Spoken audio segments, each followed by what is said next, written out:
oh no, there could be trouble ahead for Rwanda's Formula 1 bid. Anyway, if in all seriousness, guys, when this was first announced as being somewhere where Formula 1 could go in the future, I was less than convinced by this. I do think this is rather a bad look for the sport personally, and of course, as the thumbnail for this article very proudly shows off, the awards, the FIA prize giving awards, were actually held in Rwanda this last year, technically, for 2024. So let's have a look, guys, because you don't do these kind of things and don't join the Formula 1 calendar. I think it's inevitable Rwanda will probably join join the calendar in the near future, but there is trouble apparently with Rwanda. Let's have a look at what's happened here, guys. Full article on the F1Chronicle.com as always. African country Congo has thrown a spanner in the works of neighbouring Rwanda's clear plans to join the F1 calendar. When Rwandan capital Kigali hosted the FIA's end-of-year prize-giving gala in December, its president Paul Kagame took the opportunity to formalise the country's intentions to become the host of the African Grand Prix. I should say a African Grand Prix because, he wants it to be the African Grand Prix, but I want to see South Africa come back, and they're launching a bid as well. Although the less said about that Cape Town circuit, the better. But a month later, a reportedly Rwandan-backed rebel group captured Goma, a Congolese city near the Rwandan border. In response, the United Nations, claiming that the violence has already resulted in thousands of deaths, condemned Rwanda's alleged support of the rebel group called M23. Congo's Foreign Affairs Minister, Therese Wagner, I'm not going to try and say that middle name, has now written a letter to Formula 1 CEO Stefano Domenicali declaring the sport's talks with Rwanda to be deeply concerning. While I applaud Formula 1's desire to host a Grand Prix in Africa, I question whether Rwanda would be a choice that best represents our continent and urge you to end negotiations and rule Rwanda out as a potential host, she wrote in the letter. Does Formula 1 really want its brand smeared by a blood-stained association with Rwanda? When asked to comment on the letter, a spokesperson for Formula 1 said it is closely monitoring the situation in Rwanda. We have received multiple inquiries from several organisers around the world wishing to host a Formula 1 race in the future, the F1 official added. We assess any potential request in detail, and future decisions are based on full information of what's in the best interests of the sport, values, and who pays the most. Allegedly. I mean, this is the thing, right? This is the thing.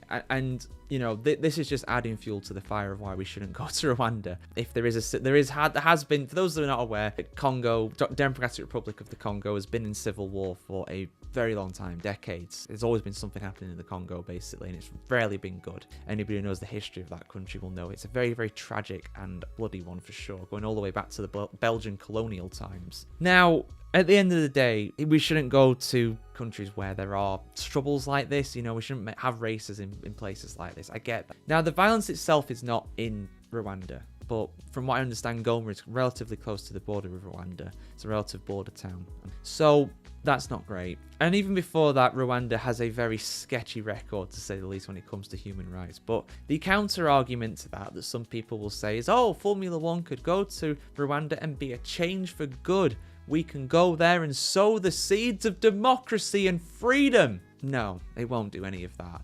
Formula 1 doesn't do that. Formula 1 doesn't go to places and change the country. Just like we saw with Qatar and hosting the FIFA World Cup in 2022. Has anything changed in Qatar?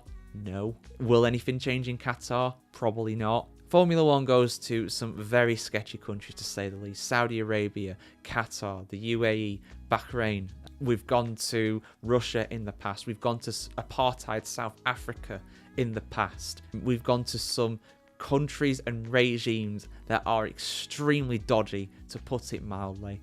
And is this civil war that is on the doorstep of Rwanda going to stop Formula 1 going to Rwanda? No, it won't.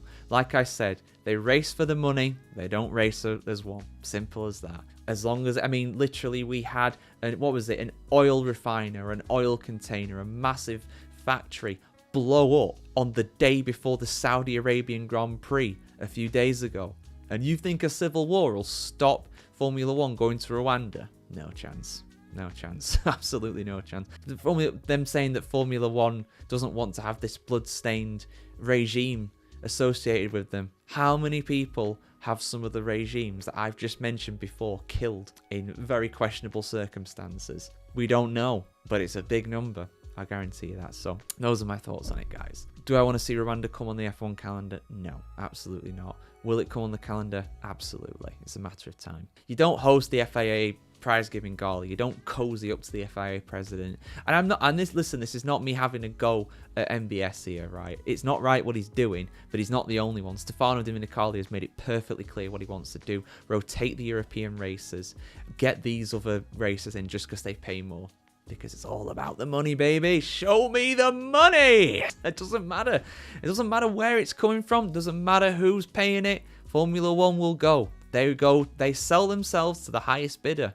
It has always been that way, and it always will be that way. And anyway, I could go on for a very long time, but I shall not. I shall relent, and I shall leave you guys to debate it in the comments, of course, because I'm sure there'll be some people, particularly Rwandans, probably going, it's a beautiful country, Rwanda, you should come. You'd like, hey, maybe I would, but I don't. That just because I could go there as a tourist doesn't mean that Formula One should be going there as an enterprise, really. It's just, no, it's different. It's very different. So, yeah. And by the way, I have no plans to go to Rwanda. just to make that abundantly clear. It's not exactly top of my travel list. I'm not even really on there, to be perfectly honest. But yeah, listen in the comments below, guys, as always. And we'll see you soon for some more F1 content. Hopefully a little bit less controversial than this. But we'll see what happens in the coming days and weeks. As always, Formula One is never a dull place to report on. So yeah, like, share, comment, subscribe as always, guys. And we'll see you very soon. Have a good one.